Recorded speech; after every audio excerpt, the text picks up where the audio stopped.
Hello, everyone. Can everyone hear me? Can you give me a yes on the chat so we can start?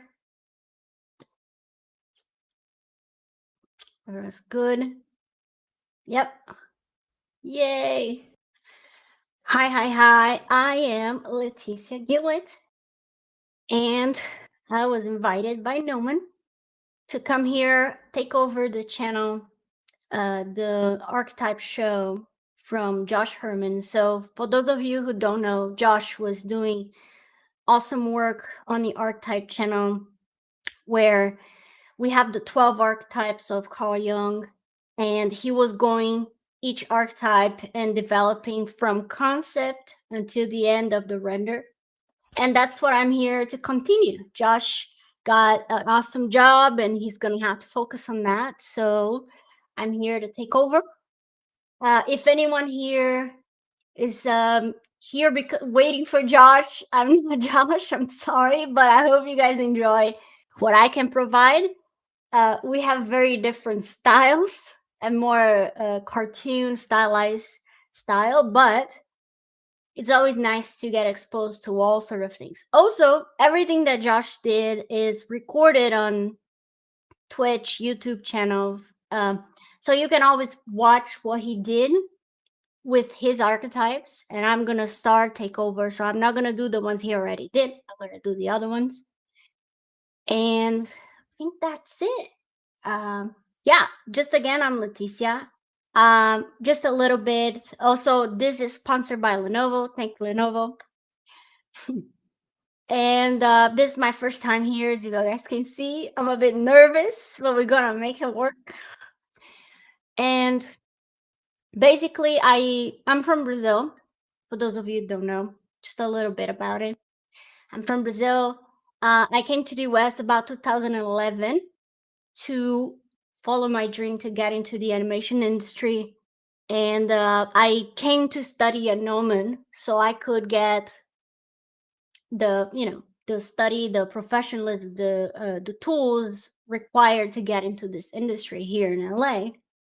So Gnomon is based in LA. So I came here and I did the 2-year program at Gnomon. I did the modeling and texturing track. And after that, I worked in many places like Disney Consumer Products, Blizzard on Overwatch team, DreamWorks Animation, Netflix Animation, and now currently I'm at Walt Disney Studios, Animation Studios.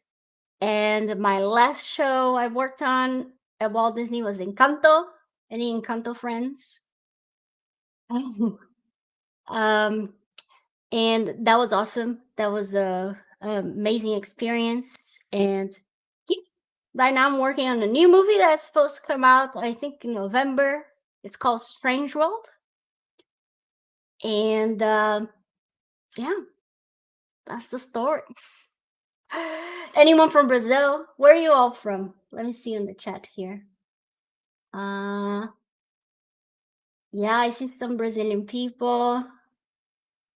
Let's see here. Ash Blossom. Yes, I am Brazilian. Falo português. But this stream was going to be in English. But you can ask questions in Portuguese and I can answer in English. That's fine too, if you're not comfortable typing in English. Some people from India, Mexico, LA, Russia. Nice. Recife, that's where I'm from in Brazil. That's my city. I see Francisco. I know him. Hi, Francisco. Minnesota. Awesome. And nice. So feel free to put any questions in the chat. Normally, we're gonna start today with the archetype called Innocent. So we're gonna talk a little bit of that archetype. And like I said, we're gonna start from the very beginning. We're gonna start thinking about what kind of images we need to collect. How do I start things in 3D? You guys gonna see that very rare I do drawings. It's just my process. Some people like to draw. I like to concept in 3D. It's a different idea. So if you're interested in seeing that, that'll be fun. And we're gonna see how we go about that. But before we do that, I'm gonna do a little warm-up time. So sometimes when I'm like, I need to start something from scratch, like a concept, it can bring some anxiety, right? You can kind of be like, oh damn, I need to start something new. It's been a while, maybe I haven't done this, etc. So I always like to do a little warm-up in ZBrush, just kind of to make my hand flow. And then I get into the rhythm, and then it's easier for me to start concepting and start collecting stuff, etc. Cool. Um, for those of you who want to follow me, I have Instagram. It's here on the screen. That's my Instagram, and you can follow me there if you want to see. I'm always posting like little sketches I do, sometimes professional work also, and things that I enjoy. And also my art station, if anyone's interested. And that's my art station. Cool.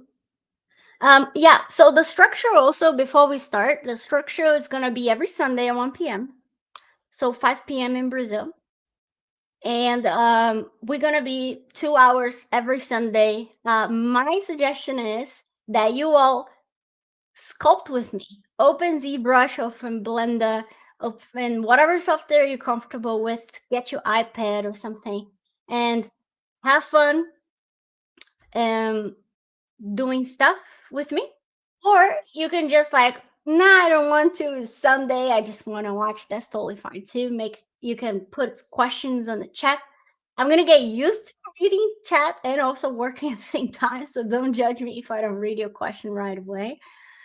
But I would highly suggest, because here's the thing: if every Sunday you guys work with me for like 1 or 2 hours, we all gonna have a ton of personal projects like after a month, 2, 3. And that's the power of doing things a little bit every time, is that you do a little bit, you don't suffer too much, but then at the end you got this cool product that you can put on a portfolio, or you can just do it for fun to study. So it's up to you if you want to join me, or if you just want to relax. Oh, it's Sunday, I just want to watch and have fun in life. you know Cool. All right. Let's see. I'm gonna share my screen. Put you guys here. Also, if you see my dogs in the bed, they might come join us. Okay, so can you guys see my screen? All good? Hey, Nazar. Nah, thanks for coming. What a pleasure have you here. We haven't started anything yet.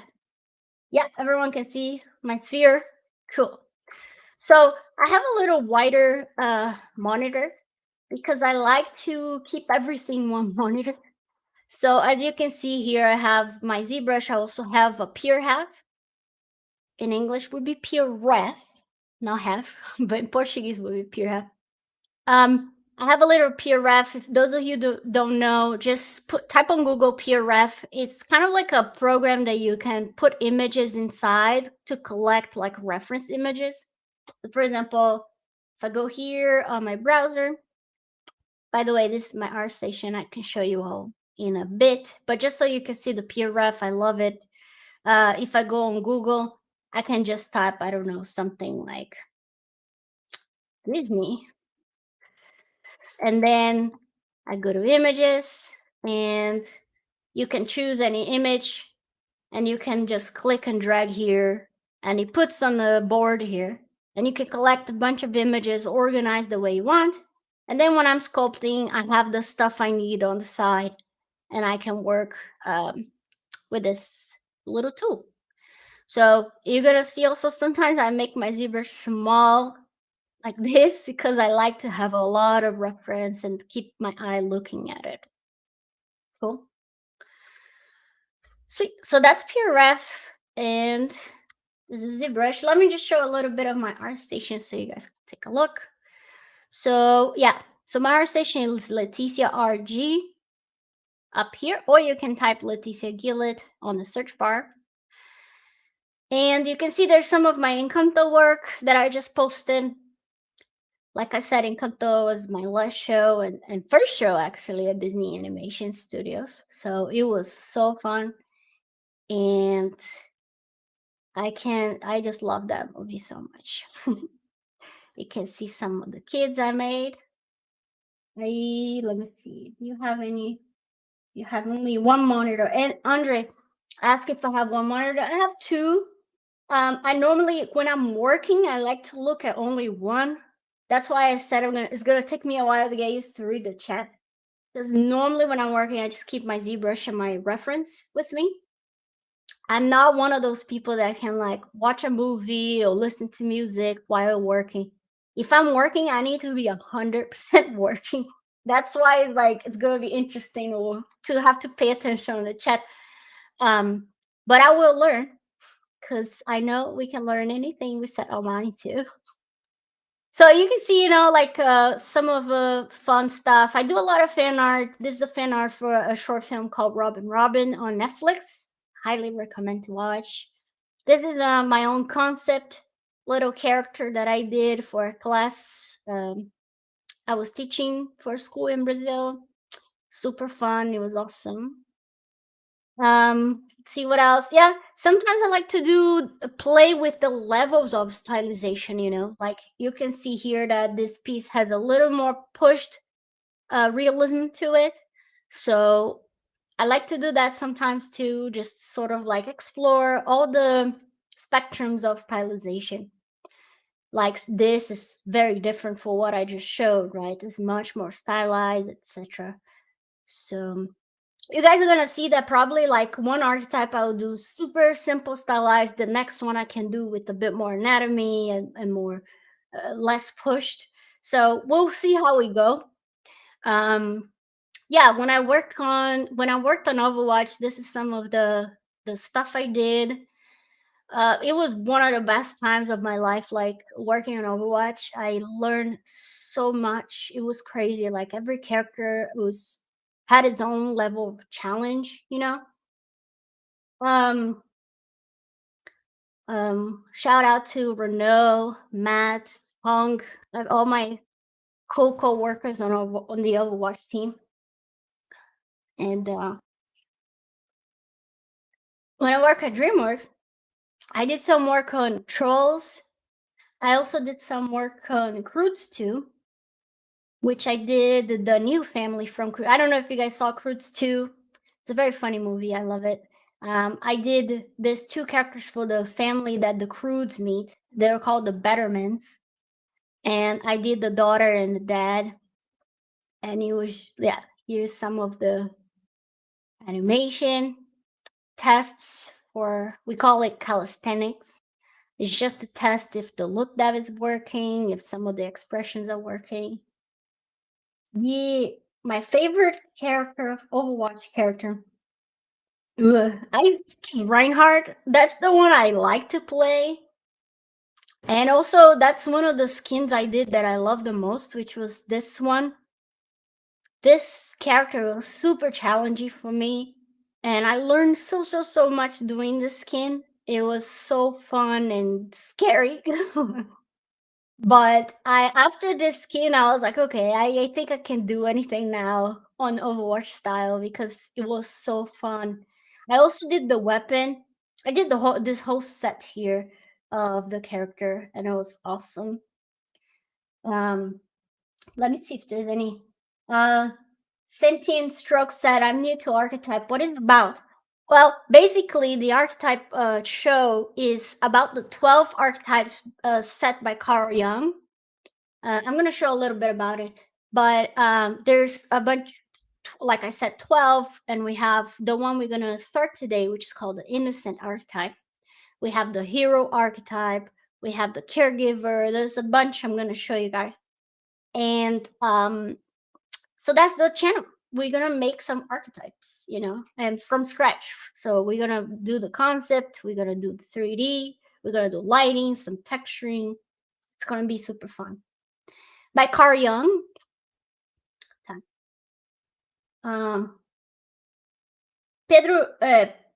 Pedrin Hebok asked, why it was so challenging to do this skin. I think for me it was challenging because I was not super into not super into. I was into it, but I was not very good at hard surface.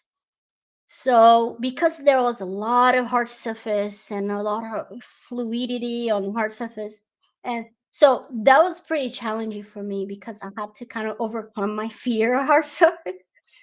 And definitely that piece did it for me. Like I did other hard surface stuff after this one.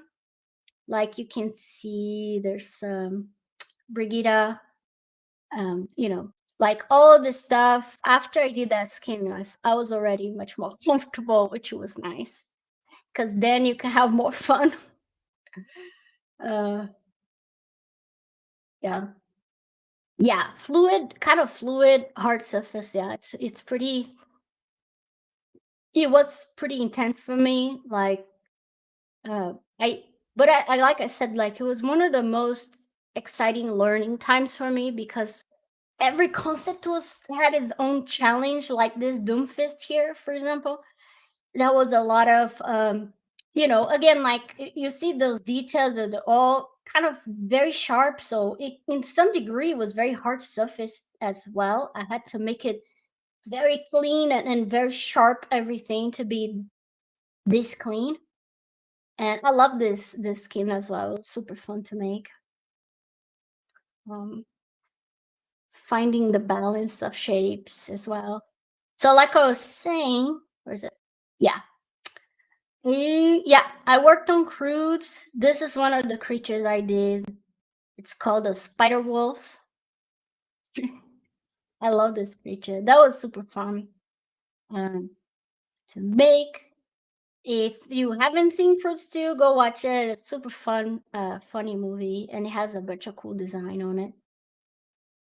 Mhm. Yeah, check it out. Yeah. And the Thunder Sisters, right? So the Thunder Sisters ride them. It's a very nice movie. If you never watched it, I highly recommend. After this, like I said, I went to Netflix, but the movie I worked on Netflix. It's not out yet.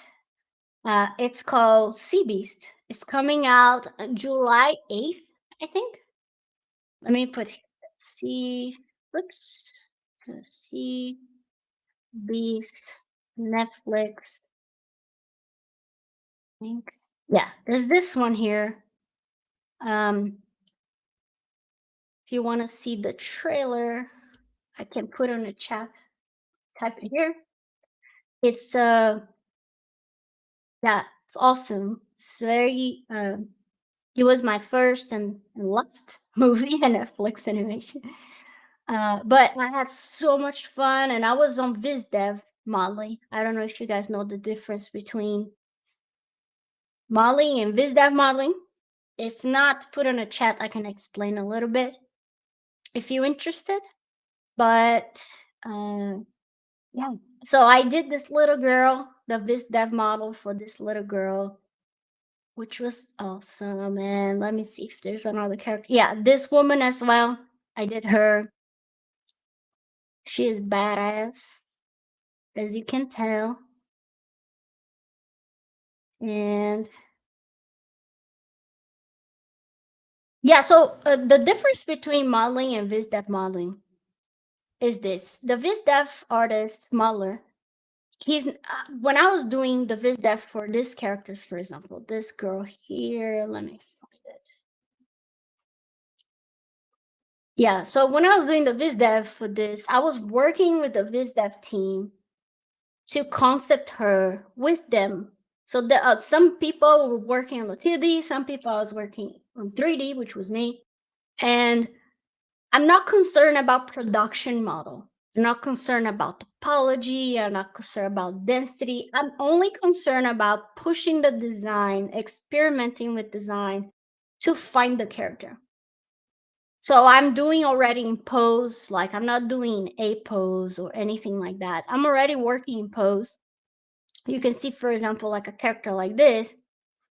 Imagine that I was already working in pose, already adding some expressions, some character and characteristics, and it needs to be fast. So you kind of work a little bit dirty, so you can find the shapes, and then you start cleaning.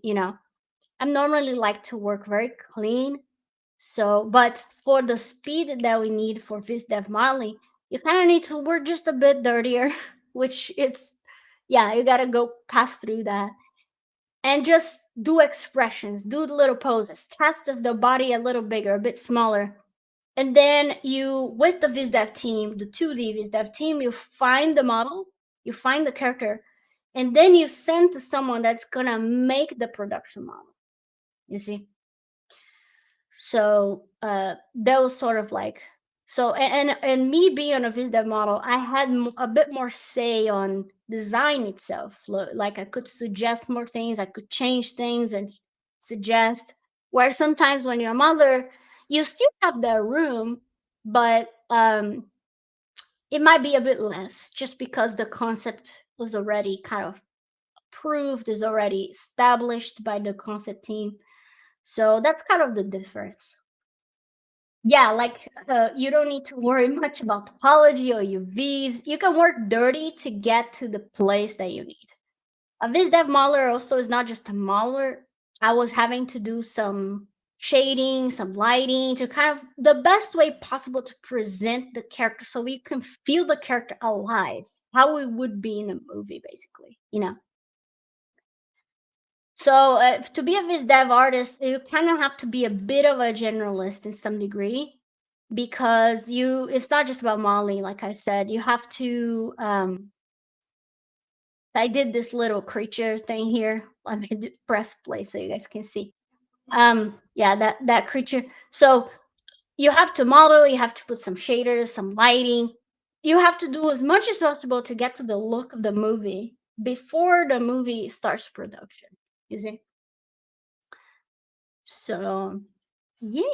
So that was what I was doing. At Disney, we still do some viz dev, like I said, but a lot of the work is already established by the concept team. So you have some room still to suggest things, but it's a bit less, I would say, than the room I had at Netflix, which is fine too. It's just two different kind of jobs. I like them both. Cool. Yeah. So let me see if there's anything else here for us. Look. Yeah. There's some personal work here, some work I did when I was a student at Gnomon.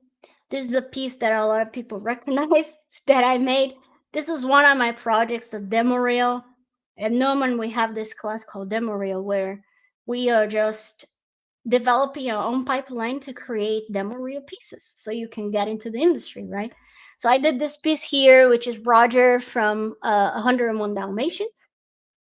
And it was so awesome. There are some other ones that I did when I was at Gnomon, which was the funeral. This is my favorite one I did.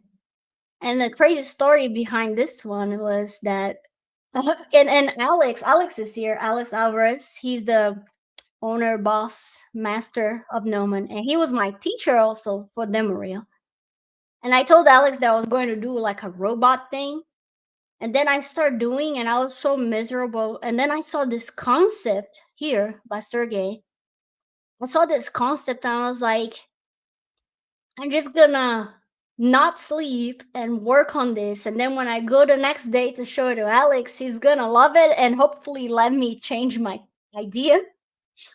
So I worked like nonstop to get the shapes of these characters. And then when I show it, he was like, weren't you doing a robot? And then I show it to him and he's like, okay, you can change it, you can change it. So I was glad that he let me change. And I'm so glad because this was my favorite piece I did when I was in school. And we can talk about some of them as well. What else did I do when I was in school? Find it. I did this guy here.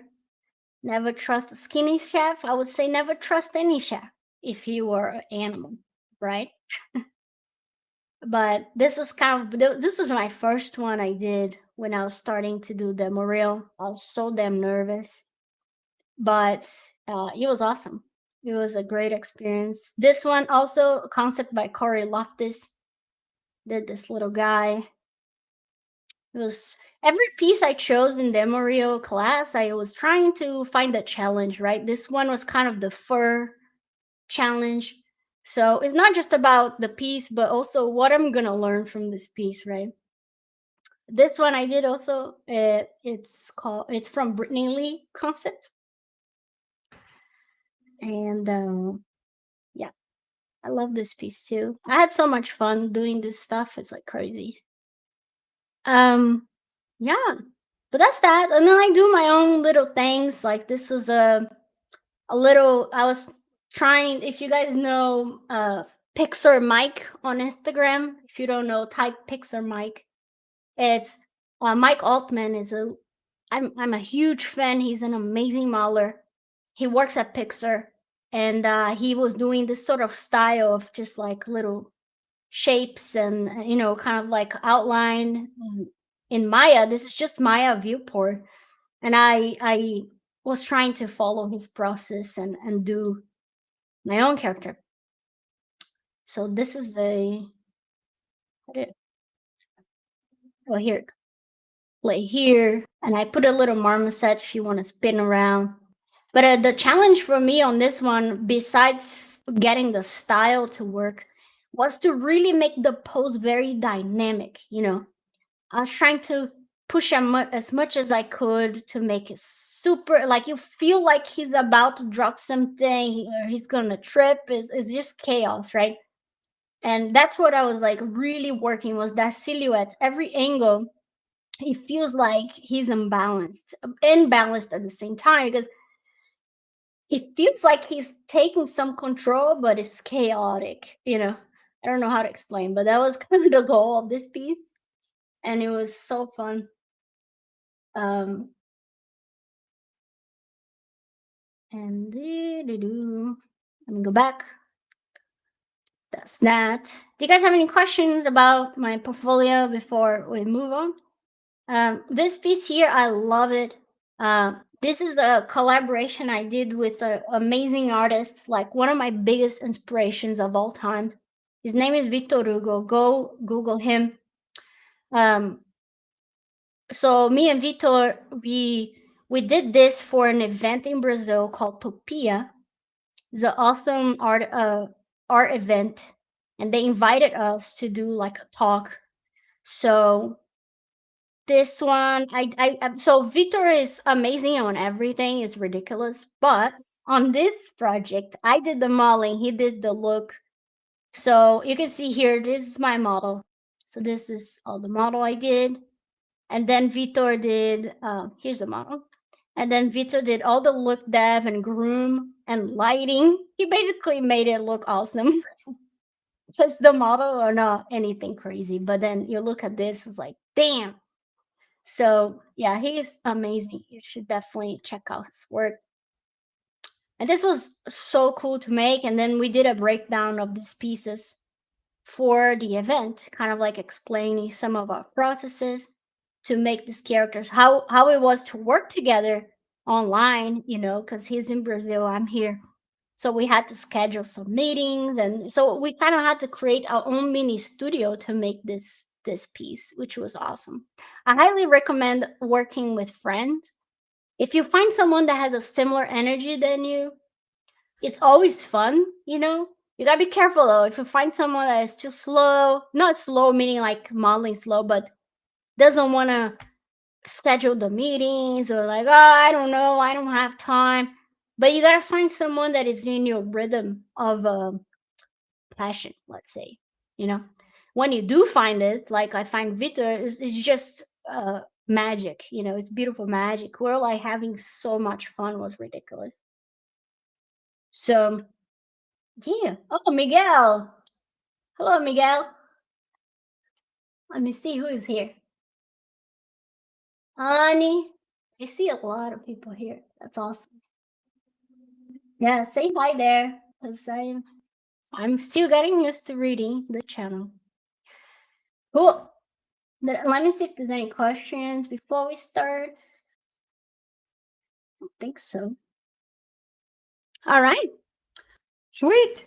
So, like I said, before we start the project, I'm just going to do a quick warm up that I like to do when I'm a bit sort of like getting to the zone of sculpting. So, I would suggest now, if you want to work with me, open ZBrush and you can do what I'm doing. You can do anything else, or you can just watch. All right. So, here's my ZBrush. And I'm just gonna do, like I said, a little warm up. A thing that I like to do as a warm up is just make a few block out for the head or something. So as you can see, I have this ball here. This is a Dynamesh ball. I'm just gonna put. Normally, what I like to do is to change for better topologies. So I go to the polysphere here, and you see it's a bit of more low res and a little better, cleaner topology. So I'm just gonna start doing it, and if you guys have any questions, put on the chat. I can put the chat here, so I can see easier now that I'm not using the board. Can you guys see the questions there? What's this? Okay. Yeah. So, okay. Thanks for letting me know. So normally, if you know me at all, you know that I'm a big fan of blocking things with shapes. I'm not a sculptor to go like this and just start sculpting things. I like to block my volumes with shapes. So I'm just gonna duplicate here some stuff and start making some shapes for my head. Like I said, I like to do a little head. So if you have any questions about what I'm doing, post on the chat. But again, like I'm only doing this to kind of have a little warm up section.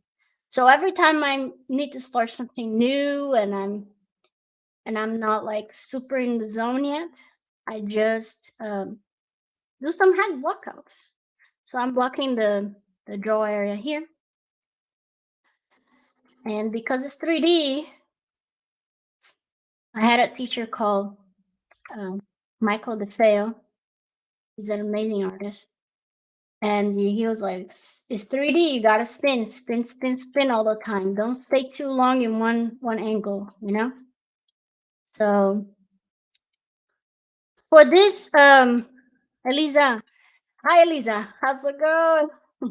Eliza is also an amazing artist. You should definitely take her name down because she has also some classes, super cool classes. But Eliza asked, are you using any concept for reference? For this stage that I'm just doing a warm-up, no. I'm just blocking some shapes for the head just to warm my hand. I could like sometimes I go to Instagram and then I see something cute. I might use it for a block out. Right now, I'm just sort of doing like a very, very basic proportions head. As you can see how I'm working here, I like to work with shapes. If you don't like seeing the squares, I know some people don't like seeing the low res squares. That's fine. One thing I like to do, I just go here on geometry and turn on the dynamic subdivision. So dynamic subdivision is kind of like the subdivision we have in Maya or Blender, which is not applied to the mesh. I'm not doing Control D, adding division. I'm just adding a modifier on top to make it look smooth. So do you guys understand the difference? If not, let me know in the chat. So because I like to work low res. So if I go back here, I still have my mesh low res like this.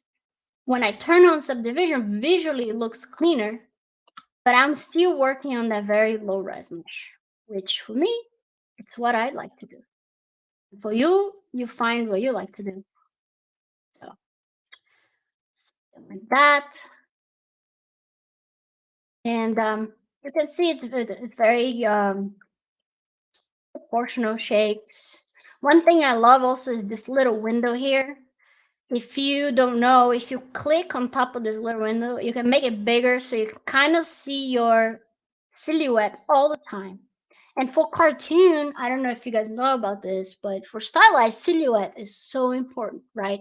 It's so much of the design is what you're saying with the silhouette of your character. So a lot of times I keep this very big like this so I can really see what I'm doing. Um, yeah. So if you click and drag, you can kind of make small or big. Sometimes if I'm detailing, I might make it small. If I'm on this stage where I'm blocking shapes, I make it bigger or medium size like so. Drone said, I learned this in your course. Yes, that is very important. Silhouette is everything, right? For cartoon stuff, silhouette is, I would say, sometimes even much more important than anatomy. Anatomy becomes secondary depending on how stylized you work, you know? So the neck here has just a little inclination, right? It's not straight like this by default. So I'm just adding a little bit of that. And a cool thing about the gizmo in ZBrush is that if you hold control and you click on the scale, it crops, you see? Control click. So kind of like drop a little bit like so, and then I make smaller. This it's funny because the crop, even though I have symmetry on, sometimes it does this weird thing where it's not symmetrical crop, which is okay. We can always mirror.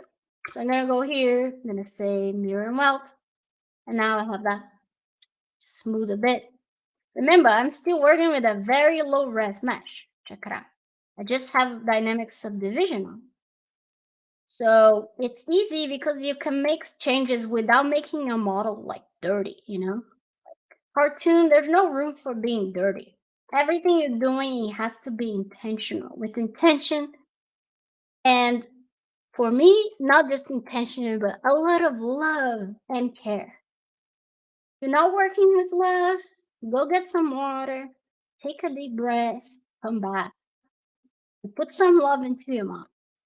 Cool? Don't work with hate in your heart. Okay? All right. So, what Sentient Strokes is asking, what shortcut was that for mirror, mirror, and weld, the pop-up menu? Oh, sorry about that. So, as you know, ZBrush, you can customize ZBrush a lot. So I create a few menus that are mine. So I put my the buttons that I prefer the most, that I use all the time. So I have all my keys here, my keyboard, everything that I like. So I don't need to come here in the menus too much. So the mirror and weld, if I'm not mistaken, is down here in deformation. And then this, I remember. This is the tricky part when you put in a button. Let me see where it is. Button to geometry. Okay, so it's on geometry. Geometry. And then you go here. Let me see again where it is. Full geometry, mirror and weld. Okay, so let's go tool. Here we go. Geometry. I don't know where that button is. Well, it's somewhere. Geometry, modify topology. Okay, thank you. Modify topology, there's a button in here called mirror and weld. See, so it takes whatever's on one side, mirror, and welds it together. So if you lose symmetry, that's a good button, right? Because let's say I'm working here on my neck and I do something that I really like. I'm gonna do boop. I do something I really like. I want to mirror and weld. So I just click here, doop, and then you mirror and weld. Yep, thanks for the help, Max. So Hopper said, big fan of your course. It's what I recommend to everyone that asks me for advice about where to start. Thank you. Yeah. Yeah, I love doing stuff. It's so funny, like this primary things that you have to learn. It's the base of your learning, right? So it's so important. So I really like making content for that sense, you know. So people really get hopefully a good base to learn from. So I'm blocking here a little shape for the nose. A lot of you that knows me already knows that I like big noses. So my characters in general have funny big noses because I like them. Cool. If you have any questions about some proportions that I'm doing, some proportion decisions, like you can ask as well. Right? Normally, I like to keep. You see this line here between what I like to call um, the cranial part, and then we have the mandible or jaw part. This line in between is where I'm gonna probably place my eyes. So you know when you're drawing and you put a line in the center, that is what I'm thinking here. That would be the line where I'm gonna put my eyes. So it is, as you can imagine, if I move this line up, I have a completely different design now. Because my eyes, let me get an epic pen here. For those of you who've never seen that, epic pen is a tool that I just love to use. It's this little bar here that you can draw on top of whatever you're doing. So you have a little pencil. It's great to teach, but it's also great to study. Like, so imagine here, I put this line higher up. So if I start putting like a little eye area here, it becomes very different than if I go Control Z here and push the line down. Now my line is down more here, so the eyes are gonna be here. Can you see how the design completely changes just by the position of that line? The character becomes a different character, right? So it's always fun to play where you place those lines. There's some lines that we're gonna talk about how to place. Um, yeah.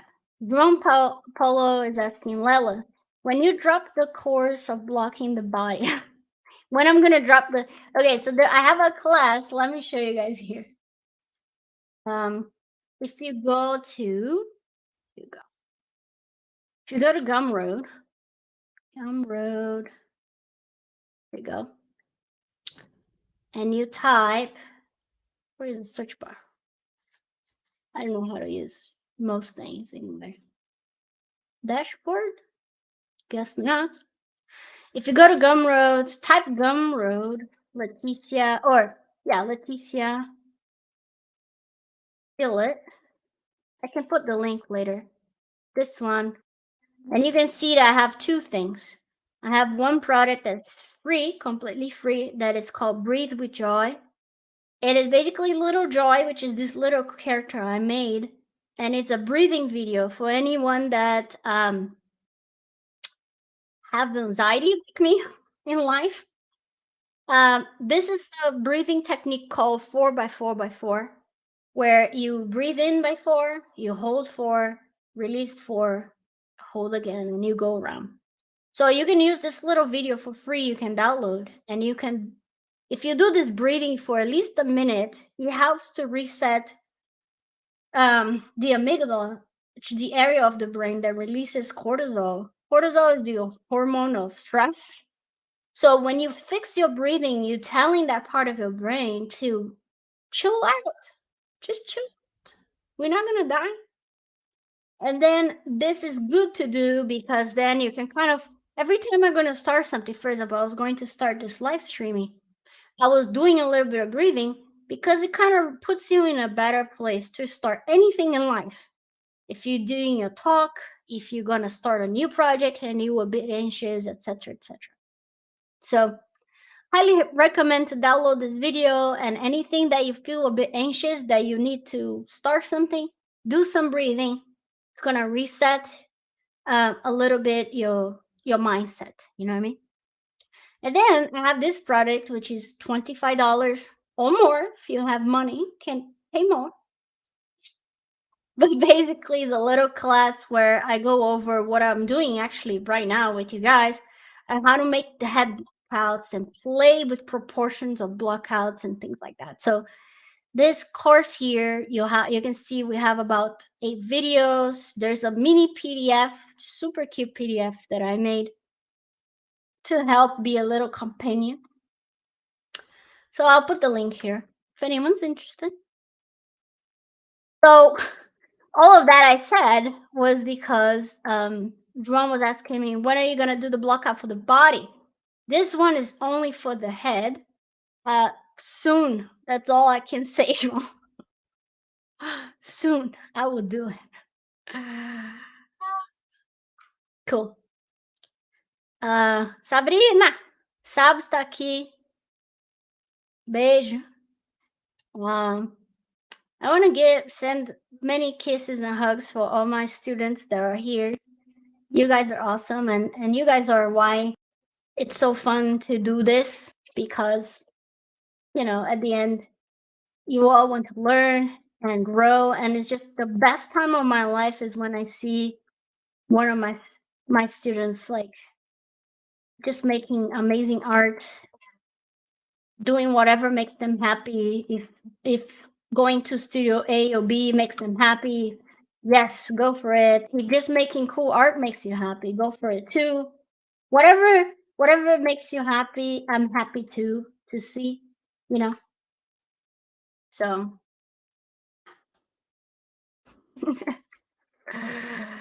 Tarcísio, meu filho. Renaud, I talked about you, Renaud.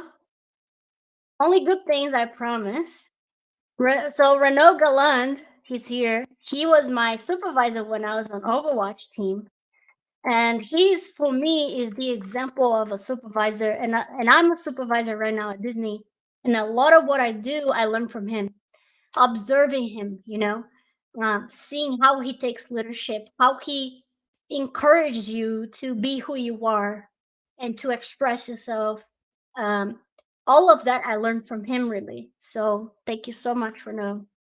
And also, he's one of my favorite artists of all times. So there's that too. Was the good thing when you work with your heroes is that, well, there's a bad side too. Your heroes might not be the people you think they are. That's not the case with Renault. He was even more amazing than what I thought he would be. So thank you for everything. It was an amazing experience. Cool. Awesome. So that's kind of like a basics of a blockout, right? So now that we did that, we can kind of start playing with shapes. And for those of you who know me, I'm all about, again, check out your silhouette, right? So I could make this guy being like a very strong guy. So when we think about strong people, right, that we think of like maybe a very wide jaw, more square jaw, right? So I'm gonna start doing that, project a little more. And also because they work out and they're strong or whatever, they tend to have like a thicker neck as well. So I can do that, add a bit more mass to it, even more. Now is the time to start pushing, like look at the difference look here, okay, on my silhouette board. So look at the difference when I have that kind of neck, or if I have like a super, super strong neck. You see, like the characters are becoming more blocky, more heavy, and that's super cool. So that's what I'm gonna do. I'm gonna kind of like give him a heavier sort of neck and give a bit more of that jaw here. Again, like to contrast with the power of the jaw, that kind of strong feeling, we can make his cranium a bit smaller. You know? So I can make it heavier in the bottom. I'm gonna push this up the line of the eyes. We can to give power here. Same thing we did in the front view. Like when we have this shape here, we have the cranium, then we have the neck, right? But if you want to make it more powerful, you can kind of connect the neck a little bit more with the cranium, and they start becoming like stronger vibe. You see, almost like his trapezius muscle connected to everything. Um, so uh, this little bit, yeah. You see how our profile is starting to become much more strong, it's like stronger character. And again, like I'm not the type of person who goes like super extreme fast. I like to go slow. So like I did a little bit and maybe I'm like, okay, let's try a little bit more, just see what happens. And again, like I'm just trying to push as much as I can the contrast, right? Anyone that knows me knows that my favorite word is what? Can someone put in the chat if you pay attention to what I'm saying? My favorite word of all times. My favorite word, Tassilia. Let's see if someone puts it. Don't put, I'll say it. No, no problem. Okay. You guys are just chatting, huh? Turntable. No. That is your favorite word, man. Not mine. No, my favorite word is happiness. That's a good guess too. I love happiness. But when I'm talking about modeling, my favorite word is contrast. Okay. So contrast is when we are thinking about how to push our designs. So what's going on here? Instead of having the eye line in the center, like let's say this is X and then this is X, uh, instead of being the center here, which creates some level of balance, but if I move that line higher up, and now I have this little X and then I have all this Y, what is this? Equals contrast. Okay. And contrast, it's a thing that you keep pushing everywhere that you do, and it starts creating like awesome contrasty shapes. Cool. Serpentine Ninja is asking, how long is left of the stream? Will there be a VOD to watch? Had to take a call, blah, blah, blah. Yes, this is being recorded, so you can watch on the Twitch channel or on the YouTube channel for Gnomon_school. And the stream goes until 3 p.m. here Pacific time. So we have 1 more hour, 1 hour and 5 minutes sort of thing. Some people are saying some of my favorite words here too. It's true. Food is a very big word for me.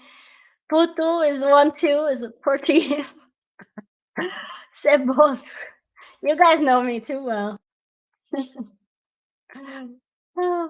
Okay, so what I'm doing here is creating contrast, right? Like I said. So think about this, like my eyes are always thinking like, how am I going to create contrast on my design? So for example, I could project a little more the chin and create this sort of like diagonal shape here as well. Again, like I'm putting the eyes super high up, and then so now I have already a little more contrast on my block out, right?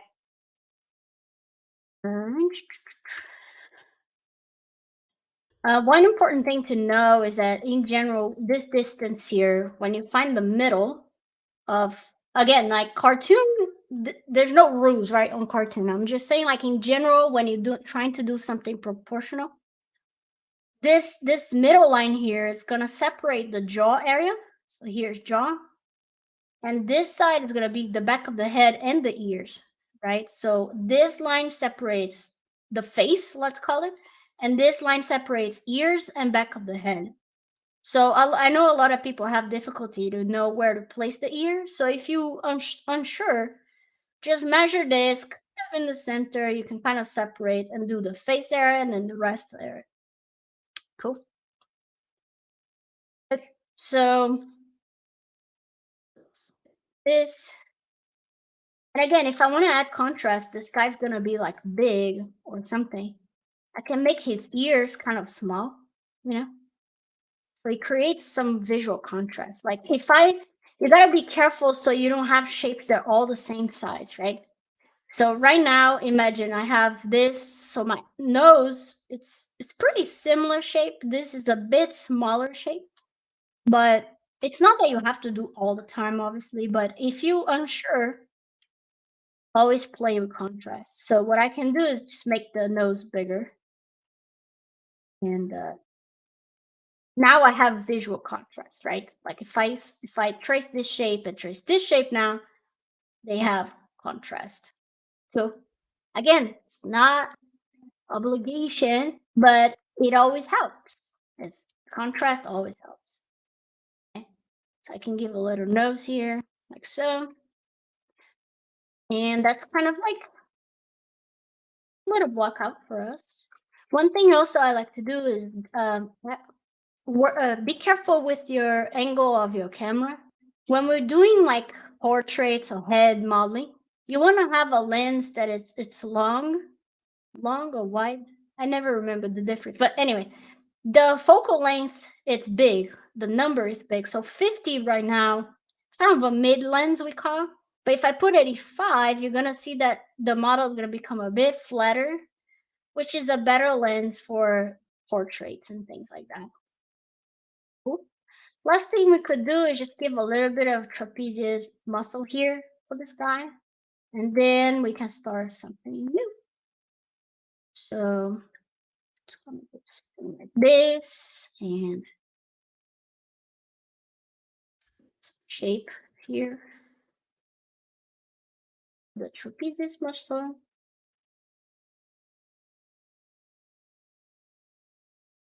One thing also is you can notice that I'm always trying to connect things as much as I can. So if we look here in the profile, you can see there is a, let me zoom in. There's like this is coming and then it stops here. And then there's this straight stop here. And then there's a little thing here. So one thing I can try to do is to connect all because it's such a small nuance that, or I have two ways, right? Again, the word contrast. I can push this out more and make a decision of volume, or I can do the opposite where I try to make it so it feels like they're all connecting. They're going one simple line like this. You see? Wow, that was bad tracing. This, you see? So I can choose both ways, right? I can decide contrast and give a little more volume. Let's do that. Or I could try to simplify and create one simple line, okay? So here, for example, for the trapezius area, I'm gonna try to simplify a little bit, like maybe do something like this. So what I need to do is, again, that's why I like to make this big, because I can start to play with it and try to connect the shapes as much as I can. Check it out. I'm doing a little bit like so. And now you can see here that I have this shape stops here and then this shape continues. Coolio? Oh, yeah. That's, what I imagine you guys saying. Yeah, that's cool. How everyone sounds to me. Because if you ask my husband, he would say I live in cartoon land in my brain. So everyone's happy, and making cartoons. And then if you do that, your mind will go crazy in this crazy world. Mm.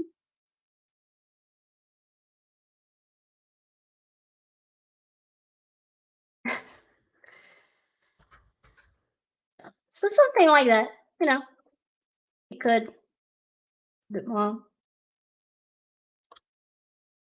Again, the cool thing about this is all the pieces are separate, so I could still play with contrast, right?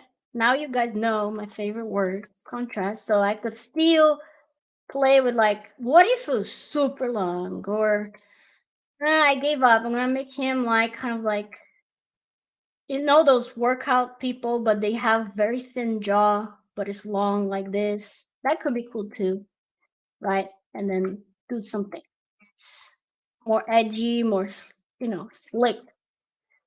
So anything you want to do, whatever your heart desire. And if you're not sure like what to do, my suggestion is always to find collect reference, because at the end you as good as your reference. I'm working without it here. That's why it doesn't look that good. But you as good as your reference. So what I'll say again, like pick some images of stuff that you like. It's not like you're gonna copy, straight copy. It's just for inspiration, really. So you could take some images, put on a pure ref, and work with it. Like here, for example, on the recorder is such an important view. I could potentially give him a little bit stronger forehead like this. And then when you go to the recorder, see, I'm giving a bit more bone structure here. So we can kind of create this sort of shape here. So you can see here is like it's coming and then it goes in, then it goes out, and then it comes out like this. This is kind of cool. Cool. All right. So that is a little warm up. Like I said, when I'm anxious and don't know what I'm going to do, I tend to just do a little warm up, get the blood flowing, and then start something new. Sort of what we're doing here. If you followed me and did a little warm up, feel free to tag me on Instagram or whatever social media. I don't know. I only have Instagram and Facebook because there's too many things to manage in life. And there's too many things to model. So I chose to model than be on social media. But you can post it there and tag me, and I'll love to see what you guys are doing with me. And if you're being lazy, like some people, no, I'm joking. No, but if you just want to watch, it's fine. It's Sunday. Don't need to force yourself to do anything. Julio, give him a little. Awesome. And this could be cool also, like he could have a longer neck and look cool like this. Very long neck guy. Same TikTok. I don't have TikTok, guys. I'm not that young anymore, unfortunately. But if you have Instagram, you can tag me. But no TikTok. TikTok is too fast for me. Cool. All right. Yeah. So this is sort of it. You can save it and play it later more if you want to finish this one. Um, Again, you don't need to reinvent the wheel. Like this is sort of like the thing that I like, right? This is the design cues that I like: big nose, small ears, long neck. So I'm just warming up. I'm not trying to make anything crazy. So sort of it. Cool. I think we're in a good stage to start doing a research for our first archetype. So if I open here on PureRef, let me put the chat here on the side now.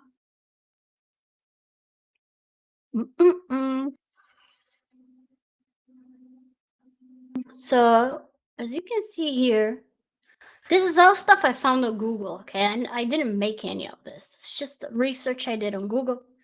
But as you can see here, here are the 12 archetypes of Carl Jung. And we have all this this little graph here. And if you're interested, you can do your own research, which is very interesting. Okay. But we have this 12 archetypes and the main things of each one of them. There's more to know about them, right? But we're gonna start doing the innocent archetype, which is the one I chose to start with you all. As you can see here, I have a little list of all of them. And the ones that have done on the side here, obviously they've been done by Josh. So if you want to, for example, see what he did for the ruler or the creator, you can rewatch on the Gnomon channel, Twitch channel Gnomon_school, or on a YouTube channel. And Josh go over his process of making all this cool stuff here. So for us, we're gonna start on the innocent archetype, but we still have a bunch to go. So it's gonna be a fun year to make a lot of stuff. And yeah. So the little research I did, and you can do your own for the innocent. But the motto for the is be free to be you and me. The core desire is to get to paradise, right? The goal is to be happy. That's a great goal. I mean, I don't think there's any other goal better than that, right? And the greatest fear would be to be punished for doing something bad or wrong. Okay. Uh, the strategy to do things right are people that believe in doing the right thing. And their weakness is sometimes they can be boring for all their naive innocence. So they can be too innocent. And the first thing that you think when you see this description, for me, it was at least it was Olaf, right? Olaf is a perfect innocent archetype. The talent will be faith and optimism. And the innocent is also known as utopian, traditionalist, naive, mystic, saint, romantic. Whoops. Yeah, yeah. So here is a few I was just sitting at home and thinking like, what are the characters that I think in movies and animation that represent the good innocent type? So like I said, I first one I thought was Olaf. We also have Dory. We have Pippin. Yeah, someone's saying SpongeBob. SpongeBob is a very good one. Alice, right? We have Forrest Gump. Um, we have Elf. We have in general in life, we have baby animals, right? They have the innocent vibe that they're just like exploring stuff and being cute as hell. We have Boo from Monsters Inc. In some degrees, right? We have Snow White and obviously kids. Kids are always bring that feeling of innocence to us when they're doing cutesy faces and being silly and cute. Um, cool. So one thing I would say also that's very important to keep in mind is that your character does not need to be just one archetype, right? Sometimes, depending on the character, they might be a mix of a few things. So, for example, we could think of Snow White, for example. She's a good idea, right? She is mainly, let's say, I would say about like 70% or 60% innocent, but she's about 30% also caregiver, right? She has that in on her, is innate to her to want to care. She takes care of animals, takes care of the dwarfs in the movie, and she likes to take care of in the beginning of the movie, she's always taking care of cleaning the house and the plants. So she could be a good example, like 60 or 70% innocent, and then 40, 30% of caregiver. So don't think about your character just one-sided. It's actually very important. Try to avoid your character to be one-sided because sometimes it can become too on a face too boring. But also, if you're making one image only, it's nice sometimes to focus on very strong on one archetype, so your image is gonna speak for itself. You don't need to explain much. Animation, there's a lot of time to explain things. But if you're making one image, you have to pass that story right away, right? Ped- Pedrin said kids are actually mean. Yeah, they can be too. That's very true. These two I chose though. I'm sure they're very sweet. But yeah, kids can be mean too. That's for sure. Um, Yeah, so that's kind of where we have our research for the innocent. So we're gonna start putting some other things together here for it. But basically, this is sort of my board, my visual board to help me design, right? Because in this case, we don't have a concept we're gonna design together. So it's nice to have as much reference and visual cues that you can. So there is a tendency here for, like, for example, cutesy, young kids, young mind, you know, that we see here. That's very common for the innocent archetype. Cool. But what I thought to make myself when I was thinking in life was to kind of go again, like create a little contrast instead of doing a little kid or something. I thought of doing a very innocent old woman. She's like this little old woman.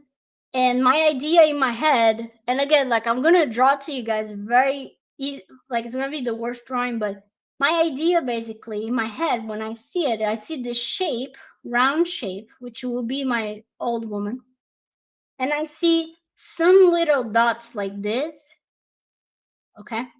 And these dots are gonna be little creatures, like little animals that she's feeding them.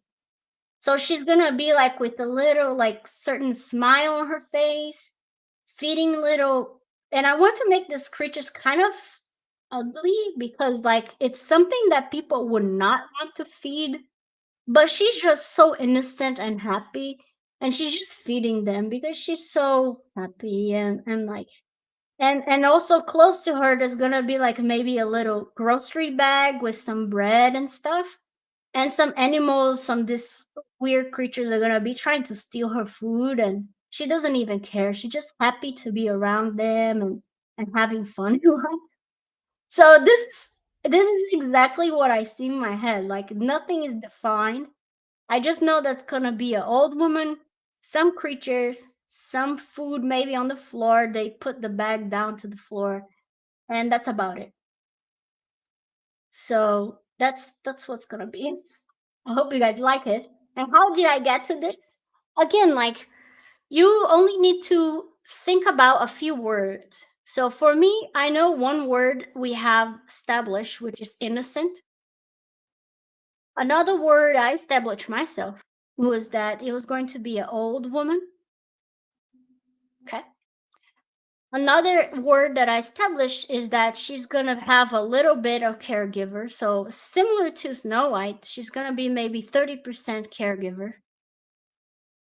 Okay. And the other one, she's gonna be kind of like in the story, the creatures are gonna take over her stuff. So she's kind of being naive. Like she's like, "Oh, they're so cute. They just want to have fun with me." But the truth is, they just want to know about her food. They don't care about her being nice. They just want to eat all her food. So she's being naive. And because I'm not doing this is gonna be my first character, but my second character, which is gonna be all the creatures together, they're gonna be just like focused on eating.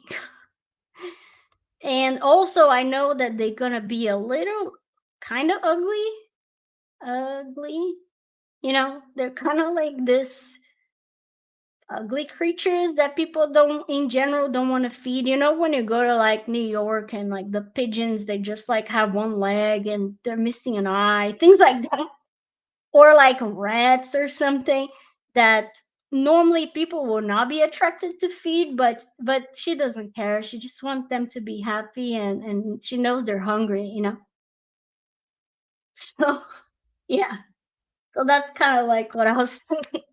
um if you guys have any suggestions of things that we can do as well, I'm not gonna do much of an environment, so it's like a floor. Imagine that she's like walking on the park or something, or it could be to be funnier. It could be an alley corner, not very clean, but she's just there giving them food. We can think about it, the environment, but right now I'm mainly focusing on the characters. But that's kind of it for me. I'm gonna take a screenshot of this that I wrote and put on my reference board. So with this little tool here, if you've never seen it before, it's called Epic Pen. And again, it's free. You can there's two versions. There's a free version, there's a paid version. It's not very expensive. I bought it, and then you can kind of write things and you can take screenshots and stuff. So here I have this little camera. I'm just gonna take a screenshot, and then as you can see, I can just screenshot what I want, copy. Then I'm going to, oops, it's not. Let me do it again. Take a screenshot. I'm going to copy to the clipboard, and then I'm going to paste it. And then I have it here, my ideas on the board, you know, what I want. And you can clean it. So again, it's called Epic Pen. Yeah, the what Robo Rilla just said here in the chat, great contrast because the creatures are delinquents. Yes. So For me, I care a lot about storytelling. Not some, I feel like the you can sense who the character are through storytelling. So the creatures for me are as important as the old lady because they contrast and improve her story. So yeah, so that's kind of Victor Hugo said, well, I was like, okay, I need to ask her about that also too later. Okay, so yeah, so it's called Epic Pen. And I love it, especially when I'm teaching, it's very helpful. But also to even like if you're working on your model and you kind of like want to imagine like what if I project this a bit and then I make his nose just a little farther and this it's very nice to visualize what you're doing. So if you like to draw on top of things like me, I kind of do that. I'm like, okay, so I'm gonna fill this area, I'm gonna fill this area, maybe take this area out. And then you could kind of visualize what's gonna happen. Um, so it's a very cool tool. And welcome Torugo. Victor Hugo, like I said in the beginning of the stream, is one of my biggest inspirations. And go check his work if you haven't. It's amazing. And for those of you who don't know me, I make a lot of funny noises. I'm not doing it because I'm a bit shy still, but when I start getting more relaxed, I'm gonna be like whoop whoop, doing noise. So don't laugh at me. I'm just being happy. You know what I mean? So cool. And do you guys have any questions before we start blocking our idea? Now is the time to ask. So while you guys type anything there, I'm just going to go to Googly. Google is Google. And I'm going to go to Google and type old lady feeding birds. See what happens? It can start giving us some inspiration. So this is a good one. Check it out. I'm gonna start putting here my board. Like I said, I love copying the images here to the board. So we have some sitting on a rock. There's some drawings here. It's nice too to copy. I'm not gonna filter much. Just gonna put what my heart desires. Like there's something that I feel like is gonna help me. I put in. I don't overthink my reference too much. My Instagram is this one. Kabooyah is on the screen right now.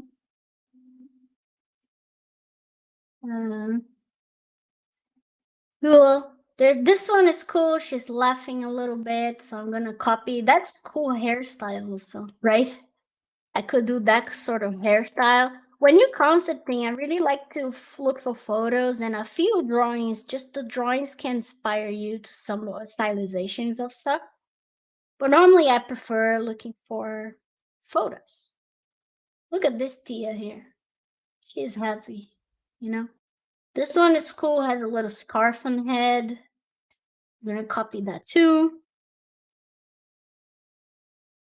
Uh, Avish. I am doing good. 847. Is that how you say it? I don't know. He's asking how I am. I'm doing great. I'm happy you all here.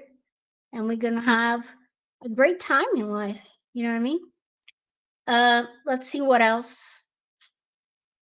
Ooh, look at that. Feeding some iguana. This is cool because my creatures, since I want to make them a bit ugly, this can be very inspiring. So I'm gonna copy that. Put it here. This is some great stuff. Look at this one. This is good. They're taking over the lady, right? That's what I want also in the story. They're just like taking over her stuff and you know. So this is an amazing reference. We're really doing good so far. See, this one is nice. This is a nice hat. It's gonna take maybe a few more minutes collecting reference. And if you guys have any ideas for what I said, put in the chat. Like, you know, like I said, like I haven't been thinking too much about what I was going to do. I just thought about a few things. But as we're gonna be doing stuff, we're gonna evolve our concept and our designs, in between. I love how the old lady is not even caring about the pigeons. Yeah. Yep, that is true. And I love feeding animals, and I have no problem with them taking over when I'm feeding birds and stuff. They're just like, I'm just so happy when I'm doing. So it's totally fine.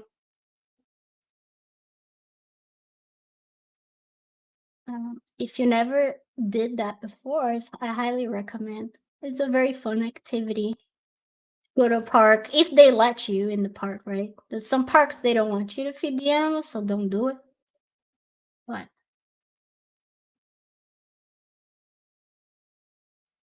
Max said, "Men feeding hot dogs to raccoons." Hey, raccoon is a good creature. Also, let's see if this old lady feeding raccoon. And maybe. Oh shit! Check this out. This is amazing. It's just the omen, I think. That's exactly what you want, Max. Look at that. We could do something. The cool thing about raccoon is their tail. I think it's a good pattern we could put on our character as well, on the little creatures. I think having like a hairless tail might make it very nasty creature, so that could be cool.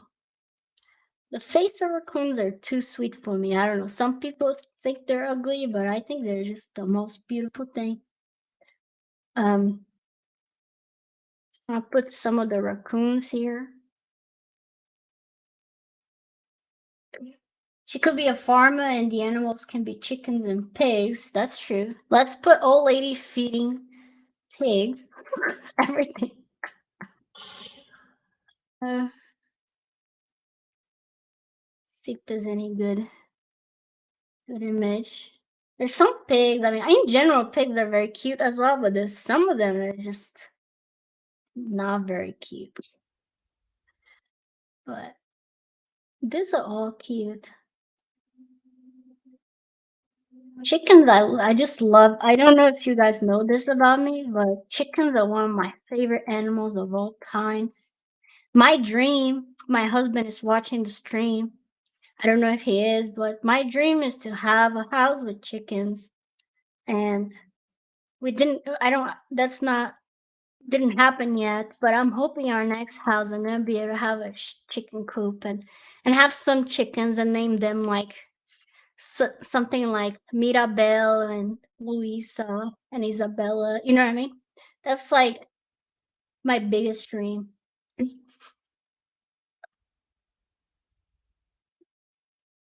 Well, yeah, some chickens can be like some hairless chicken or something like. Look at this one.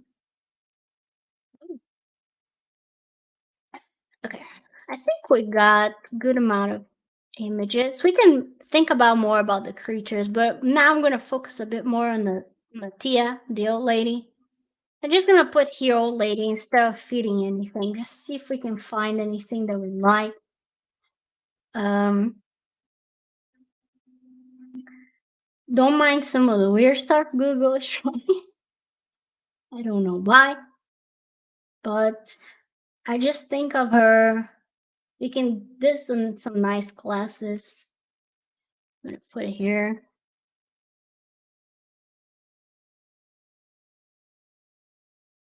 See what else Tia could have.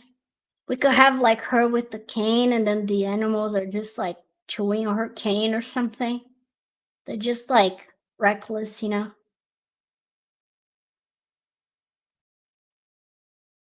think we have some good stuff already. All right.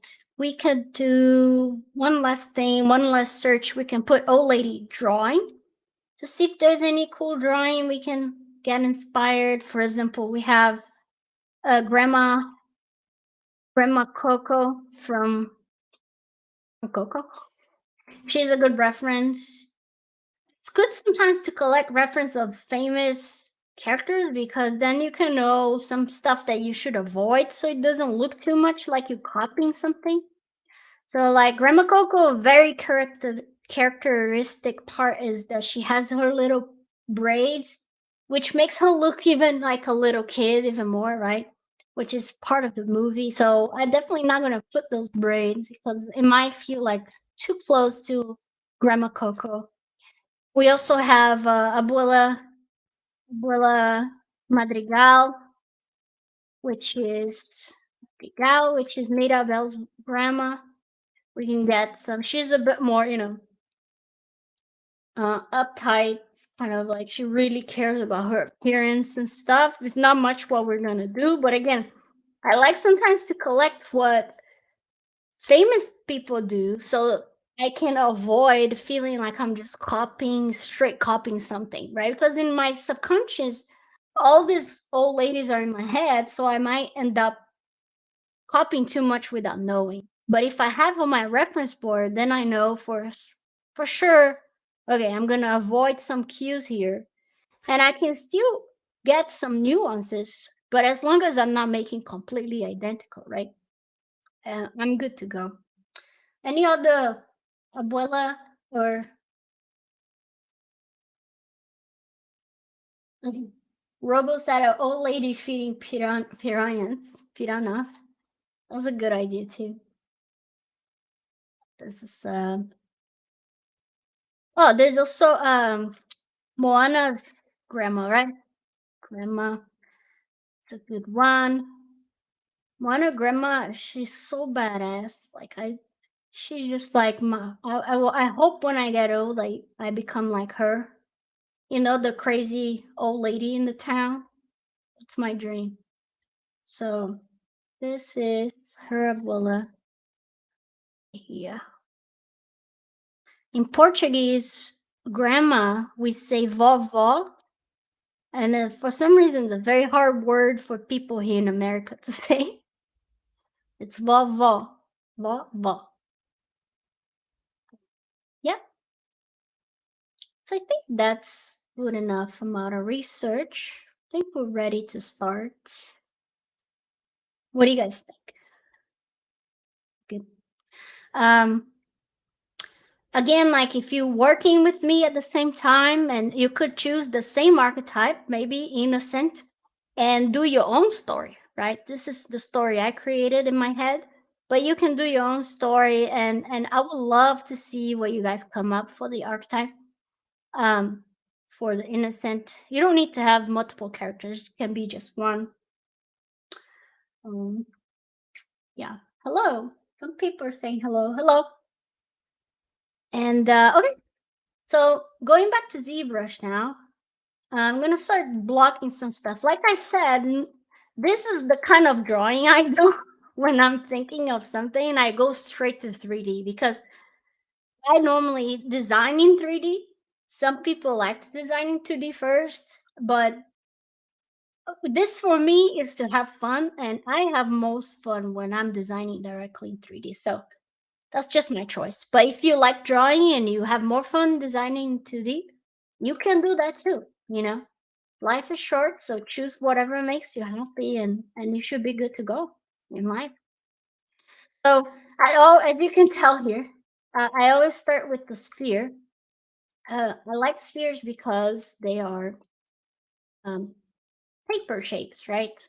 So they have kind of like a taper like this, and then it tapers on the top. So by default, is already an organic shape, which it's in if you know anything about organic animals, plants and stuff, they all have like taperings, and they all have that flow. That it's very rare you see things very mechanical, straight lines one to the other. So I try to avoid starting things with straight lines just because I'm kind of going against the nature of organic bits, you know what I mean? So let's think about it, right? So we can block the scene a little bit before. So let's pretend that this shape is grandma. So again, because she's an innocent archetype, I'm going to imagine she's going to be pretty round and soft. So she can be this little ball representing. And then for the creatures, we can take same sphere here, and I'm just gonna place it on the floor, but we can take the same sphere, but maybe we can make, just for now, a little more triangular shape like this. Just for now. Again, like what I'm looking for my blockout scene is contrast. They're just gonna make a little triangular shape, and they're gonna maybe be a bit long, like I said.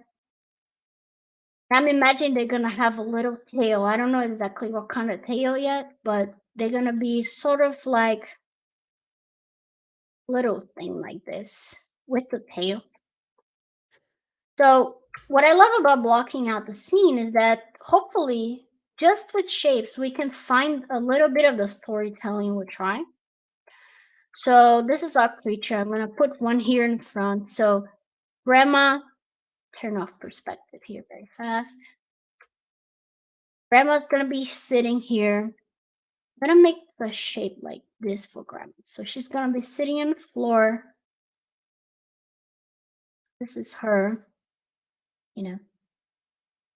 And then she's gonna be feeding one creature. So imagine her arm is out here, and then this little guy's gonna be eating something from her. But then there's also the other creature, which is chaos.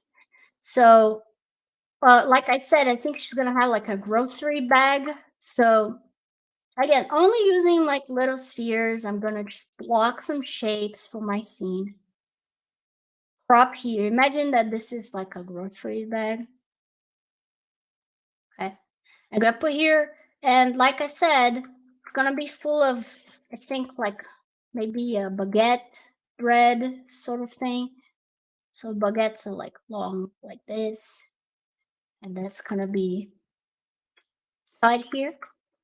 But I think one bag is gonna be kind of like behind her, still up with some baguettes in it and some stuff. But then another bag, like one of the creatures or two or three, they already push it down on the floor. It's gonna be sort of like this on the floor, and they're gonna be like pulling maybe a piece of baguette here. It's gonna come out, and maybe some other things that's gonna be in the grocery bag, like so. Again, like I'm just blocking my story, and I could be blocking this in 2D. Yes, I could, but that's not how I do things. So again, I'm thinking I don't have a camera angle. I want to make this piece be a 3D piece, where it means like I'm gonna have to work in all angles to make sure all angles are telling the good story that I'm thinking about, you know? So for now, I'm just placing things, but soon enough, you're gonna see that I'm gonna gonna have to move a lot of stuff to make sure that every angle we read the same story, you know? So like I said, let me just check the channel here. I'm talking too much, but uh, hi Leticia, hi. How old were you when you started 3D? I was 22, but I started back home in Brazil, and then, like I said in the beginning of the stream, I came to the US to study in Gnomon, so I could get into the industry really. Here in the US, like my dream was always to join animation, so to get that, I made a lot of research, and I found out that some of the best schools and that was going to hire my chances to get to the industry. So I came to the US, and then I went to Gnomon school, and the rest is history, you know? Yeah. So do you also design based on given archetypes at Disney? Yeah, I mean all characters, like the 12 archetypes can be applied to any imaginable character. So um yes, normally a character that is given it fits some level, some kind of archetype in the world, right? So yeah, I mean, they don't tell me this character is the archetype A or C from Carl Jung. No, they don't say that, but you can identify what kind of archetype they are, right? Um, just trying to define a little bit the shape. And then, like I said, some creatures are gonna be like maybe there are two creatures fighting. Like one is biting like the baguette here, the other one is trying to pull from this side something, you know. And maybe we have one creature is gonna be on top of the bag. Maybe this little baby creature on top of the bag trying to do something. I don't know yet. But you guys can see what I want is this feeling of chaos. But in contrast, this old lady is gonna have the most biggest smile. She's so happy just to be feeding them, you know. But she's chaotic, like yeah. Uh okay. So like I said, I think I'm gonna have one creature like maybe on her shoulder, like taking or her head. I think on her head will be funny. Like kind of like in the back of the head. And again, this is just a block out. We didn't design anything yet. Or maybe there's one here. And like I said, also maybe she one is chewing her cane. So we can put a cane here. Um, but maybe one is chewing on it. And maybe there's a few that are just like here eating some of the crumbs that she put on the floor. Um, so maybe one coming somewhere. And if we want, I'm just gonna make a little crumb. So it's just gonna be a little small sphere like this. And here on the floor. And so again, like this, just a crumb of bread or something that she's feeding them.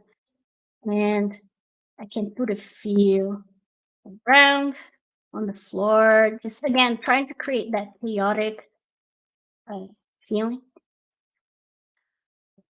And this could be like little round plates with soups on the floor. Yeah, we can do that too. Put some plates. That could be fun. Um, yeah. And again, like always pay attention with scale. Obviously, it doesn't matter so much yet now. We're just blocking, but pay attention that things are not feeling too repetitive or anything like that.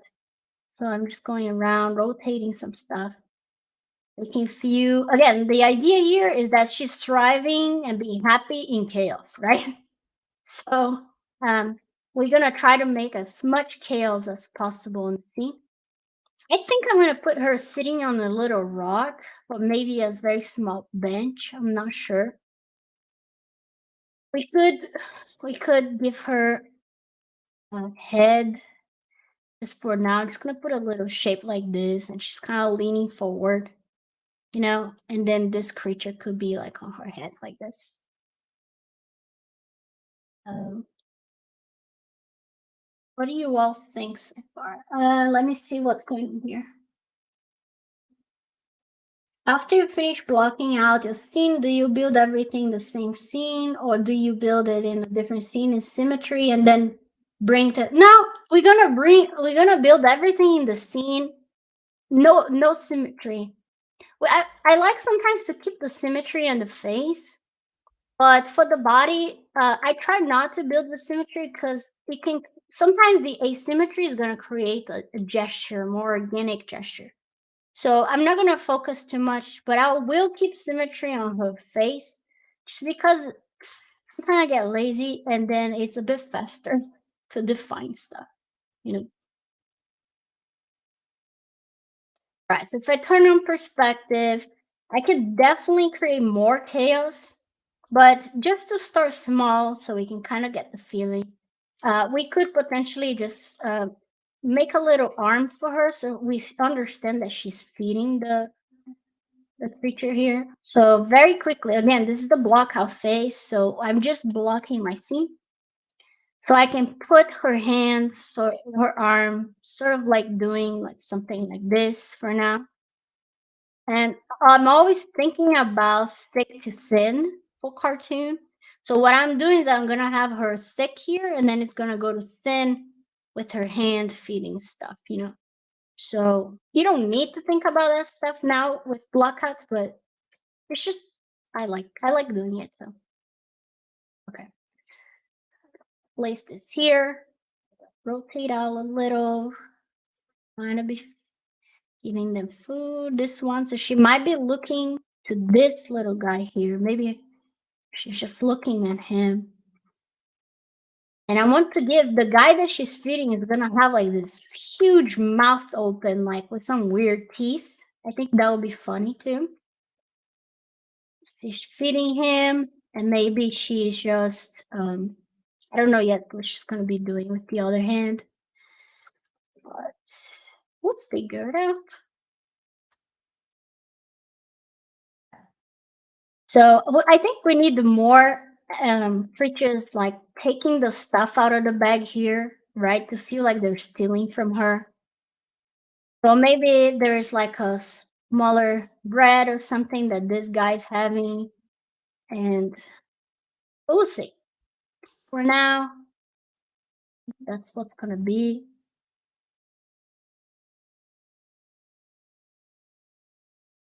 Maybe the one on her head is gonna be a baby, a bit smaller.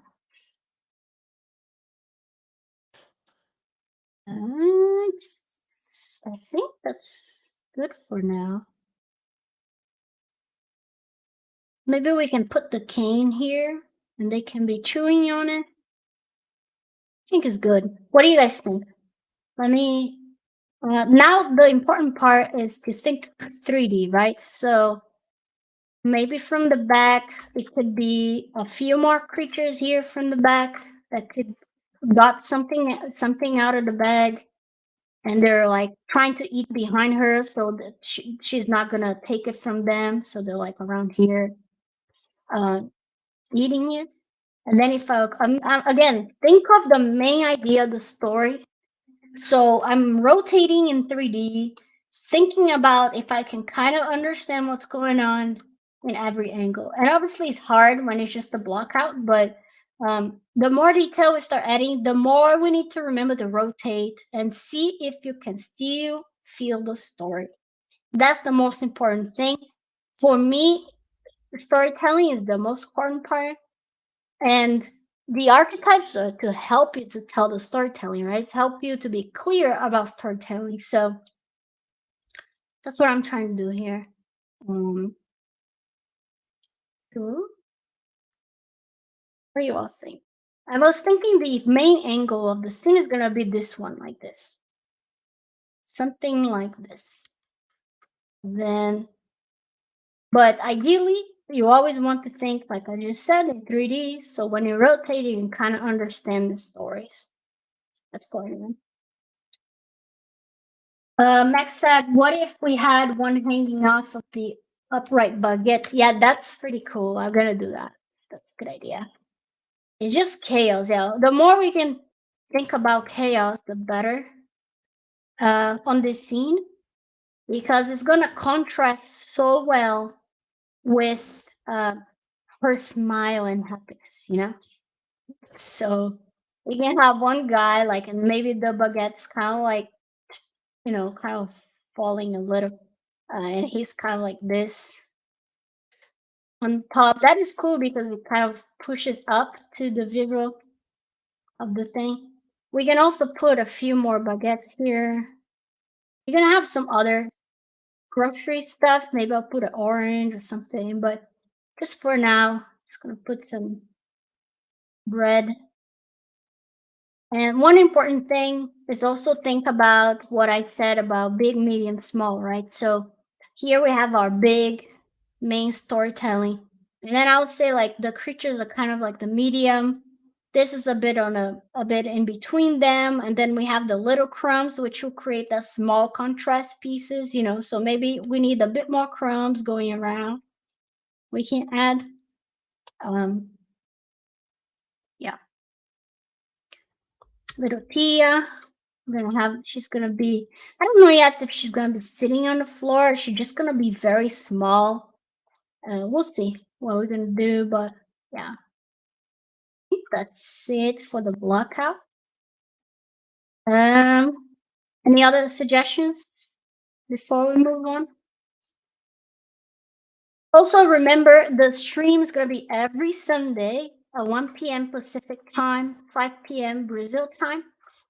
And we're going to continue working on this piece. It's not like I'm going to start something new. So hopefully for the next month, we're going to work on this piece beginning to end. And we're going to bring to some render like Arnold or Marmoset.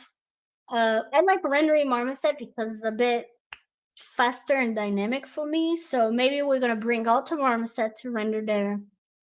If you don't know what Marmoset Toolbag is, it's a software for presenting models, mainly for games, but I use for animation. I think it's super awesome to do. But we can see, we might do it in Arnold, in Maya, but maybe it'd be cool to keep everything ZBrush and go straight to Marmoset. That's what I like to do sometimes. Celine said some flowers. That could be cool. We could put a few flowers here on the blockout, yeah. It would be cool. One thing also on the blockout that's fun, you could put some colors, just kind of like identify what's going on. So we could put some different colors here. Yezer just said, yay, you just made me like Sundays. Yeah, this is going to be great for me too. Normally Sundays, I'm very depressed because of the Sunday blues. So maybe this will be great for me too, because I'm having a great time. And I'm super excited to make more peace with you guys, and hopefully you all be doing stuff too, and we all can enjoy Sundays. But Salim asked, if you were to make a UV, what would it be like? The UVs, when we get there, I'll show, but I normally do UVs. If I'm lazy, I do UVs inside ZBrush. And there are ways to make it inside ZBrush decent UV. Not amazing, but if I'm like very into making the texture view very well done, I might take it to Maya or Blender and do the UVs there. Cool, yeah? But the important thing here for now, I want you guys forget about the technical stuff and just release creativity, Forget about, oh, I'm gonna do this way. No, just try to be creative and have fun for now. And when we get to the technical stuff, I'll show you all some fun things. RD Multimedia said, Sunday is awesome time. I'm supporting your Gumroad too. Thank you so much. I made that Gumroad class with a lot of love. I hope you guys can feel the love there.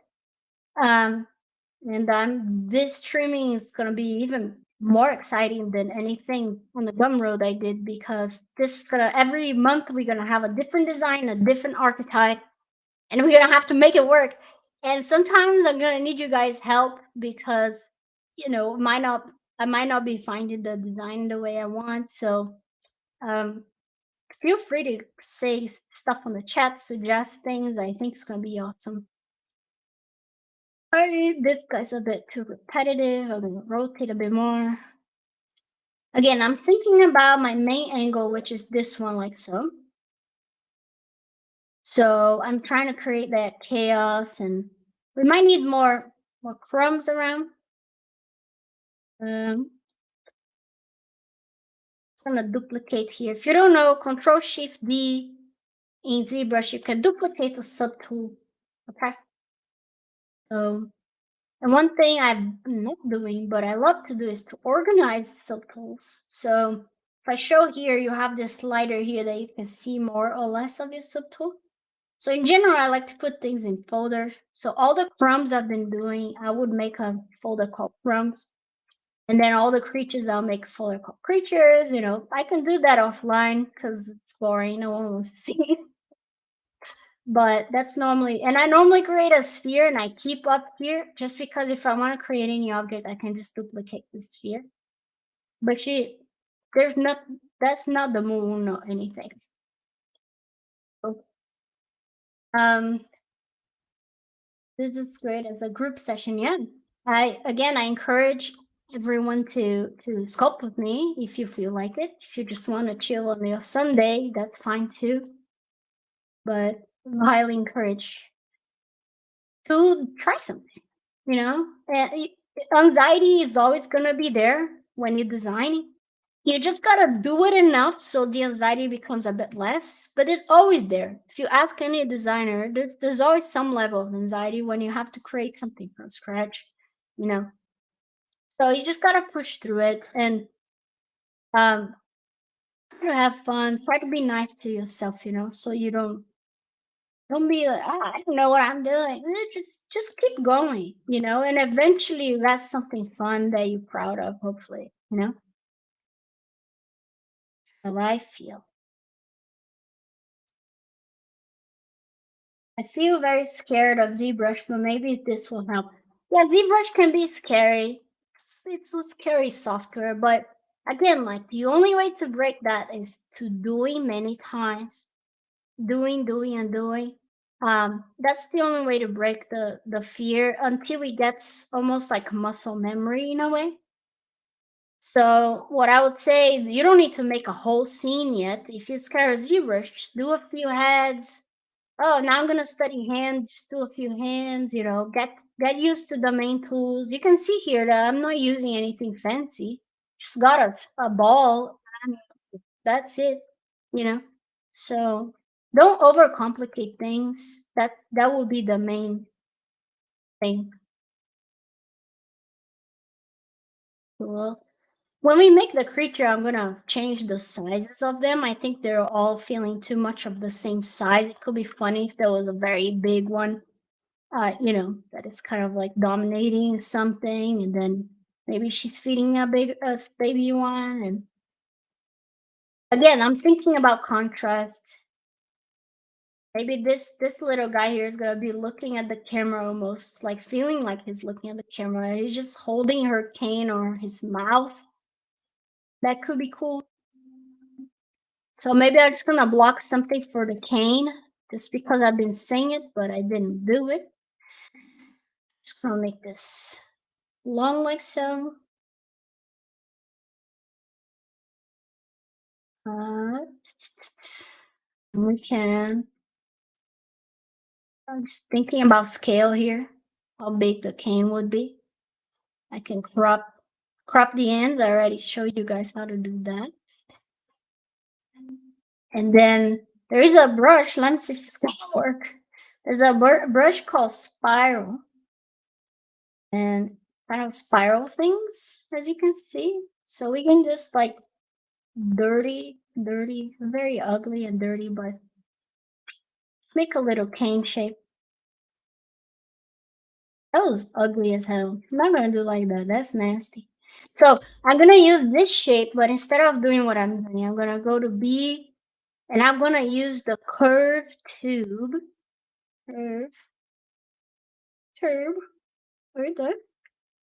Curve tube. And then I'm gonna make a cane shape. Okay. So just gonna do like this and then do a little turn.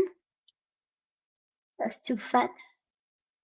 This is a block out again. I can model the cane very 3D later. I'm not worried about that. I'm just worried about representing a cane on the block out. Okay, so you don't need to make perfect shapes right now. You just need some decent visual shape to represent what you need.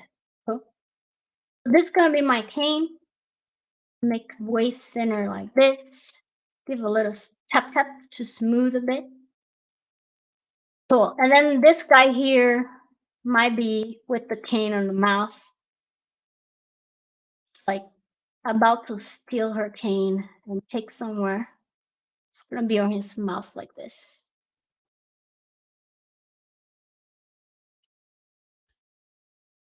It could be funny, right?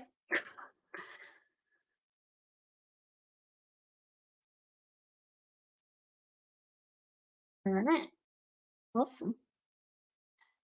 I think we're on time. I think this is a very good progress for us to continue next Sunday.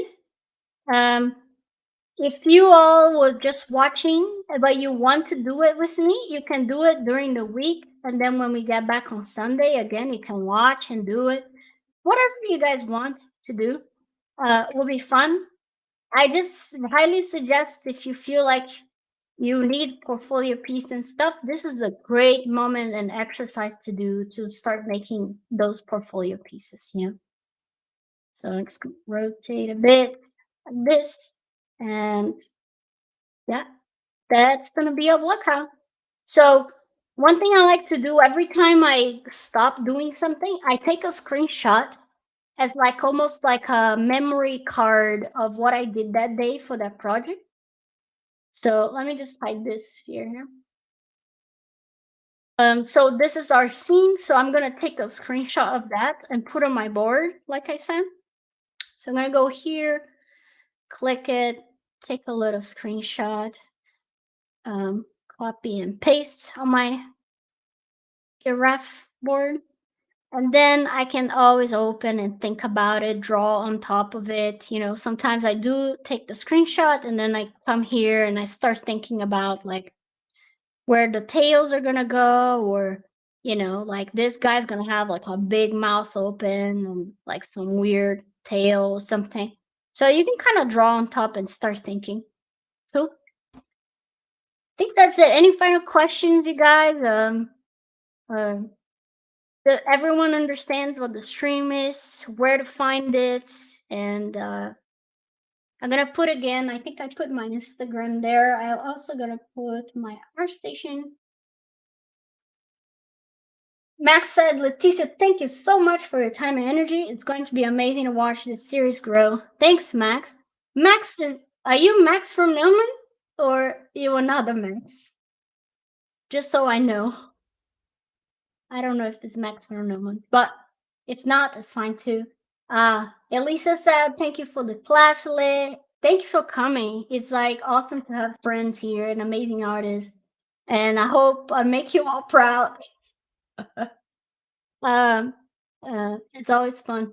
It is Max Renaud. So before we end the stream, Max is one of my favorite people in the world, and he taught me how to do Maya stuff, and was so patient because we ask a lot of stupid questions when we're not stupid. There's no stupid questions, but we ask a lot of questions when we're and I was one of those students that I wouldn't stop asking things for him, and he was always so patient and passionate about helping me out, figure it out life in Maya.